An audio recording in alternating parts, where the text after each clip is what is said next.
Okay, Suhail, അതിലൊരു പ്രധാനപ്പെട്ട കാര്യം നേരത്തെ ചൂണ്ടിക്കാണിച്ചതാണ്. അപ്പോൾ അമേരിക്കയുടെ പശ്ചാത്തലം നമുക്കറിയാം, അമേരിക്കയുടെ സമീപകാല ചരിത്രവും അറിയാം.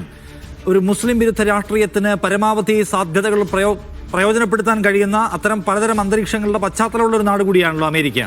അവിടെയാണ് പരമാവധിയിൽ ട്രംപ് പറഞ്ഞത് ഇയാളെ തോൽപ്പിച്ചേ പറ്റൂ, ഇയാൾ ജിഹാദിയാണ്, കുടിയേറ്റക്കാരനാണ്, കമ്മ്യൂണിസ്റ്റാണ്, ഇയാൾ നശിപ്പിക്കും അമേരിക്കയെ ഗ്രേറ്റ് അഗൈൻ ആക്കാനുള്ള പ്രോജക്റ്റിന് ഇയാൾ തടസ്സമാണെന്നൊക്കെ പ്രസംഗിച്ചല്ലോ.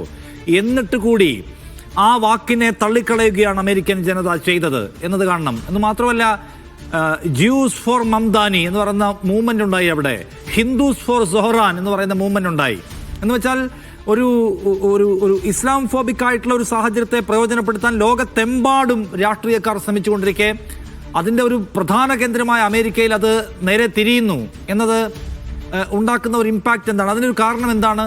അതിൻ്റെ പ്രധാന കോസ് എന്ന് പറയുന്നത്, അല്ലെങ്കിൽ ഒരു പ്രധാന ഒരു ഘടകം എന്ന് പറയുന്നത് ഫലസ്തീനാണോ?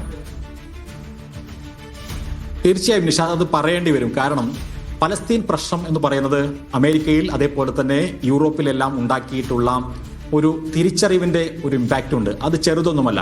കാരണം പശ്ചിമേഷ്യയെക്കുറിച്ച് അവർ പറയുമ്പോൾ അമേരിക്ക പറയുന്നതാണ് ശരി, പശ്ചിമേഷ്യയിൽ ജനാധിപത്യമില്ല, അവിടെ സംസ്കാരമില്ല, അവിടെ ഇസ്ലാം കൊണ്ടുവരുന്നത് പ്രാകൃതമായിട്ടുള്ള ചില സംഗതികളാണ് എന്നതടക്കമുള്ള ചില നരേറ്റീവായിരുന്നു US മുഖ്യധാരാ മാധ്യമങ്ങളെല്ലാം തന്നെ ഏറ്റുപിടിച്ചിരുന്നത്. പക്ഷേ ഫലസ്തീൻ പ്രശ്നം, പ്രത്യേകിച്ച് എന്ത് നേടി ഗസയിലെ ഈ യുദ്ധം എന്നുള്ളത്, അല്ലെങ്കിൽ 3 വർഷത്തോളം നീണ്ടു നിന്ന ഈ ചെറുത്തുനിൽപ്പ്, ഗസക്കാരുടെ ചെറുത്തുനിൽപ്പ് എന്ത് നേടി? കുറേയേറെ 60,000-70,000 ആളുകൾ കൊല്ലപ്പെടുകയും കുഞ്ഞുങ്ങൾ കൊല്ലപ്പെടുകയും ചെയ്തിട്ട് എന്ത് നേടി എന്ന ചോദ്യത്തിന് ഉത്തരം പലപ്പോഴും നമ്മൾ പറയാറുള്ളത് ഫലസ്തീൻ പ്രശ്നം എന്ന് പറയുന്നത് ലോകത്തിന്റെ നെറുകയിൽ നിർത്തുകയും ഇസ്രായേൽ ചെയ്യുന്നത് വംശഹത്യയാണ് എന്നും കഴിഞ്ഞ 75 വർഷമായി ഇസ്രായേൽ ചെയ്തുകൊണ്ടിരിക്കുന്നത് ജനാധിപത്യത്തിനും അതേപോലെ തന്നെ മാനവികതയ്ക്കും എതിരായിട്ടുള്ള ചോരക്കളിയാണ് എന്നും ജനങ്ങൾ തിരിച്ചറിഞ്ഞു. അതിന്റെ തുടർച്ചയായി തന്നെയാണ് ഈ ഒരു നരേറ്റീവിന് അമേരിക്കയിൽ എങ്ങും പലതരത്തിലുള്ള ഇമ്പാക്ട് ഉണ്ടായി.